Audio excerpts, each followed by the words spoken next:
Hello everyone. സാറ്റിൻ്റെ റിസൾട്ടിൻ്റെ അനാലിസിസിൽ സ്പെസിഫിക് ആയിട്ട് നോളജ് ടെസ്റ്റിൻ്റെ ഒരു അനാലിസിസിൻ്റെ സമയത്ത് ആൾക്കാർ ചോദിക്കുന്ന ഒരു ചോദ്യമാണ്, എന്തിനാണ് നോളജ് ടെസ്റ്റിൽ ഇത്രയും സബ്ജക്റ്റുകൾ അളക്കുന്നത്? Environment science, political science, economics, geography, history, ഇത്രയും കാര്യങ്ങൾ എന്തിനാണ് അളക്കുന്നത്? കാരണം ഞാൻ ഇത് കഴിഞ്ഞിട്ട് ഈ ഹിസ്റ്ററിയും പൊളിറ്റിക്കൽ സയൻസ് ഒന്നും പഠിക്കാൻ പോകുന്നില്ലല്ലോ എന്നുള്ളൊരു കാര്യം. ഈ ചോദ്യത്തിനുള്ള ഉത്തരം തിയററ്റിക്കലായിട്ട് വരുന്നത്, എനിക്ക് ഒരു കാര്യത്തിലുള്ള ആഴത്തിലുള്ള അറിവ് മതിയോ, പകരം എനിക്ക് ഒത്തിരി കാര്യങ്ങളെപ്പറ്റി ചെറിയതായിട്ട് കുറച്ച് അറിവുള്ളതാണോ, ഏതാണ് ഈ കാലത്തിന് കുറച്ചുകൂടെ സ്യൂട്ടഡ് ആകുന്നത് എന്നുള്ളൊരു കാര്യം. ഇതിന് ഞാനൊരു എക്സാമ്പിൾ പറയാം. നിങ്ങളൊരു 10 കൊല്ലം മുമ്പ് അല്ലെങ്കിൽ ഒരു 15 കൊല്ലം മുമ്പ് നിങ്ങൾ ഒരു കരിയർ ചൂസ് ചെയ്യുകയാണ് എന്ന് വിചാരിക്കും, ഒരു +2 കുട്ടി എന്ന രീതിയിൽ. അപ്പം നിങ്ങൾ 3 ഓപ്ഷനാണ് റെഗുലർ ആയിട്ടുള്ളത്. നിങ്ങൾക്ക് സയൻസ് ഉണ്ട്, സോഷ്യൽ സയൻസ് ഉണ്ട്, കൊമേഴ്സ് ഉണ്ട്.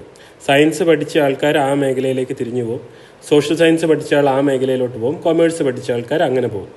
അപ്പം നിങ്ങൾക്ക് സബ്ജക്റ്റ് സ്പെസിഫിക് ആയിട്ടുള്ളൊരു നോളജ് ഉണ്ട്, അതിനനുസരിച്ചിട്ടുള്ള ജോലികളുണ്ട്, അതിനനുസരിച്ച് നിങ്ങൾ ജോലി ചെയ്യും എന്നുള്ളൊരു കാര്യം.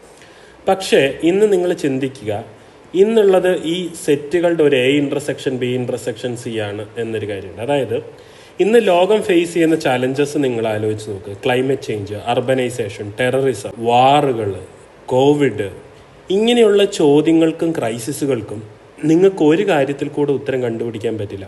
നിങ്ങൾക്ക് എല്ലാ കാര്യത്തെപ്പറ്റിയും ഇച്ചിരിയായിട്ടുള്ള ധാരണയുണ്ടാകണം എന്നൊരു കാര്യമുണ്ട്. 1.